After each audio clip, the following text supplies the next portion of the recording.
John Beltran, Dave Urich, and Grayson Simmons back from Beat Digger Stadium on the opening play of the second quarter. A quarterback sneak for Caleb Hightower, and on the sneak, looks like he's got a first down at the 34-yard line.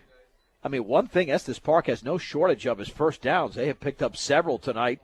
The Beat Digger defense, judging by the score, you'd think is playing very well, but quite frankly, they have had lapses. Yeah, they sure have. But, you have to give credit to Hightower. He's not a big kid, but, boy, he plays with a lot of heart and a lot of fight, and he doesn't go down easy. 1st and 10 for Estes Park at their own 34-yard line. Here's a draw play, and Hightower's got some room up the middle, and then he slips it around the 43-yard line. He had daylight and would have picked up a first down if he didn't slip, but it's a gain of close to 9 yards in a play.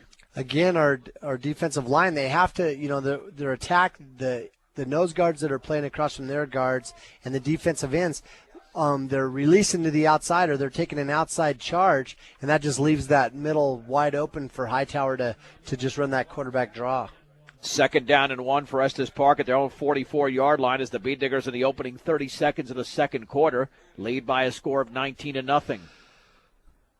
3 in the backfield. Hightower back to throw, setting up, rolling to his right. Pressure's coming, runs to his left, gets a block, has some daylight, cuts it back to the inside. He's got a first down, even though he only gained about a couple of yards, and it seemed he ran forever as he was taken down by Shea Hansen at the 45-yard line. Lots of running, needed one, and he got one. Yep, but again, our defensive end on the near side, where he needs to follow that play when it's running away, he allowed himself to take an angle and cut inside, and as soon as Hightower saw that, then he just took off running over here to the left side, and it was wide open. For great family entertainment, check out Fire Lanes at 220 Cambridge and Brush. Walk in or reserve your time at Fire Lanes today, and Estes Park is taking lots of time in that huddle. They don't get up to the line of scrimmage, they're going to have to call a timeout. 1st and 10 at their own 45-yard line. One receiver to the left.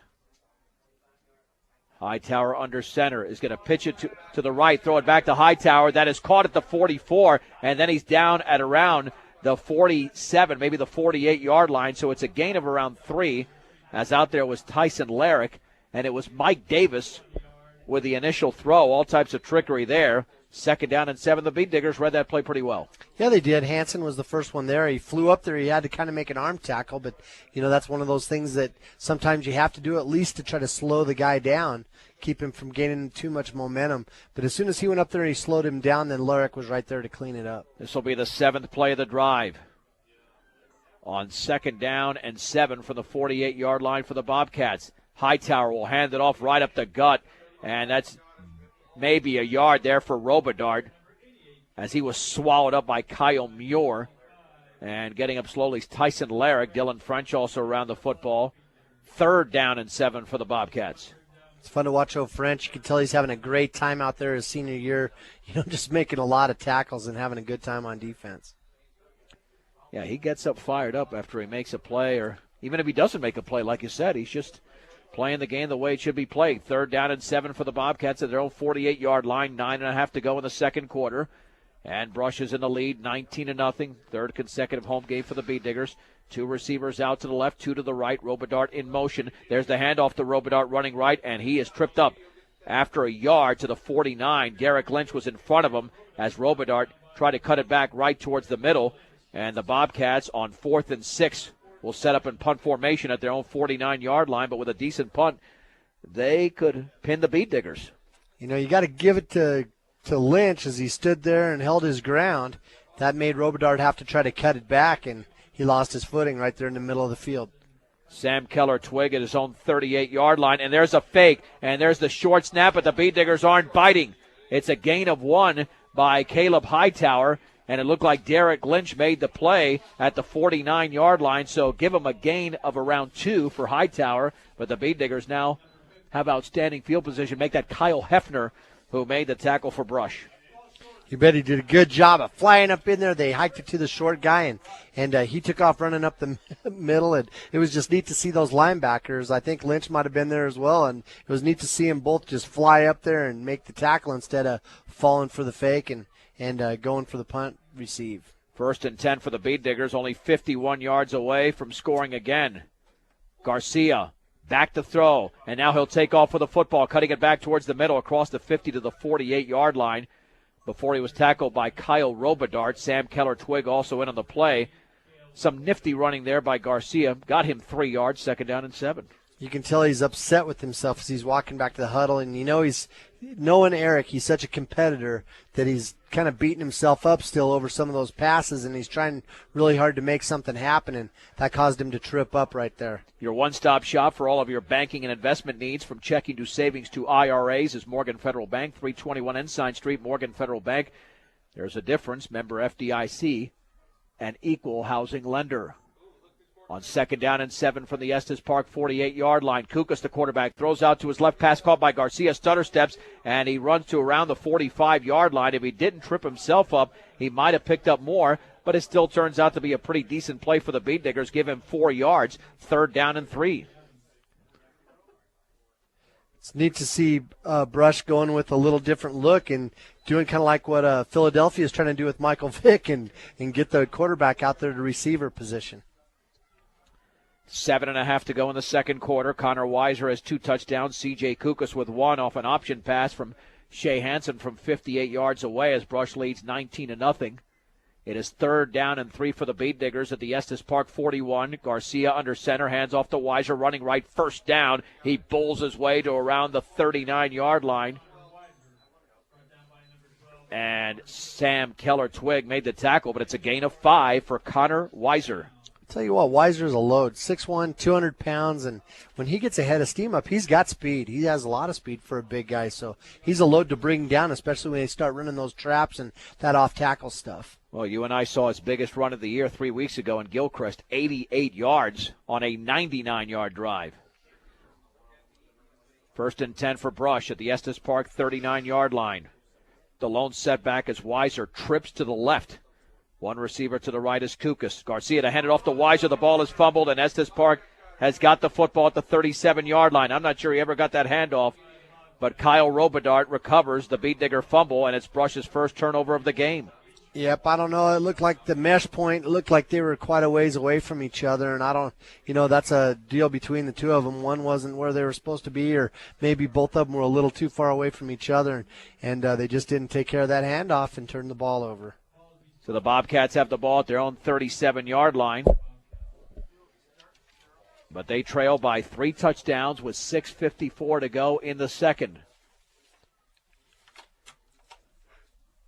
On 1st and 10, Hightower under center, rolling to his left, now stopping, throwing it out to his right. The pass is caught underneath, but not getting away, and maybe getting back to the line of scrimmage was the tight end out there as Tanner Morrow made an ankle tackle on Luke Van Horn.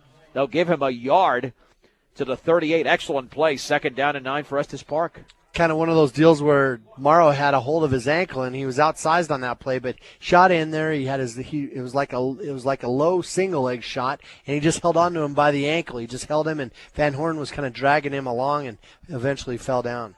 2nd down and 9 for the Bobcats at their own 38-yard line. Man in motion to the right as Robidart back to throw. The pass over the middle is tipped up and intercepted by Derek Lynch. A flag is down along the left sideline. Lynch is inside the 20-yard line, and he's down at around the 15, maybe the 14. Now let's see what the flag is all about. It would be the 3rd interception by the Beat Diggers tonight if the play holds up. And let's see what this is all about. This might be against Brush because they're walking back towards the line of scrimmage. But the ball was tipped. I mean, I couldn't see a pass interference unless it was roughing the passer or something because the flag is in the backfield. Both units, offensively and defensively, are wondering what that penalty is. Nobody really knows. And it is roughing the passer against the Beat Diggers. It'll be a 1st down for Estes Park with a football to be placed. It should be at the Beat Digger 47. So nullify the interception by Derek Lynch. And the Bobcats have 1st downs on virtually every possession tonight. I think they have it on every possession. They had 3 on their first possession. Brush has been penalized 4 times for 30 yards. 2 offsides, one offsides on a kick, a 5-yard face mask, and then that big one right there roughing the passer. Actually, that's their 9th first down. 1st and 10 for Estes Park at the 47-yard line. The pitch right to Robidart, swinging it to the outside, but he's got nothing. Gang tackled along the far sideline for a loss.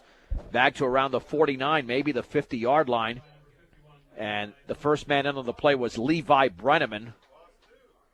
2nd down and 12. Sometimes the Beat Diggers look like a solid defensive team. Other times, it's just not there. Again, 9 first downs for Estes Park. I think that's a pretty astonishing number. Yeah, I think so too. But one thing to remember is we've seen a lot more rotation in here on defense today than what we usually see. And there's a few more guys getting in the game, and that's causing some turmoil as far as getting the right people in or even getting them out onto the field when they need them. And there's the pitch left to Robidart. Swings it back to the inside, and he's got a yard, and that's it. Because the Beat Diggers were up there to make the play. And Shea Hansen was the initial Beat Digger to make the hit. And that'll set up about a 3rd and 12 from the 49-yard line. Robidart's got 19 yards on 7 carries, but the real workhorse for Estes Park, as you know, is Hightower with 12 carries and 62 yards. There's 4:52 to go in the second quarter. Brush 19, Estes Park nothing. And Estes Park has the football in Beat Digger territory. Another passing situation. That's not been good tonight for the Bobcats. It is 3rd down and 12. Robidart in motion to the right. Hightower fakes the handoff, is going to take off with the football, swing it to the left side, cuts it back towards the middle, and he's pushed forward to around the 44-yard line as Shea Hansen made the tackle, but it's a gain of 5. 4th and 7. And will the Bobcats say the heck with it and just try to go for it at this point? You know, it'll be an interesting decision if they do. That's quite a ways to go for it on 3rd down, but the ball is in Brush territory, and Estes Park did call a timeout. So, with 4:14 to go in the second, Brush 19, Estes Park nothing. This is 1010 KSIR and KSIR.com.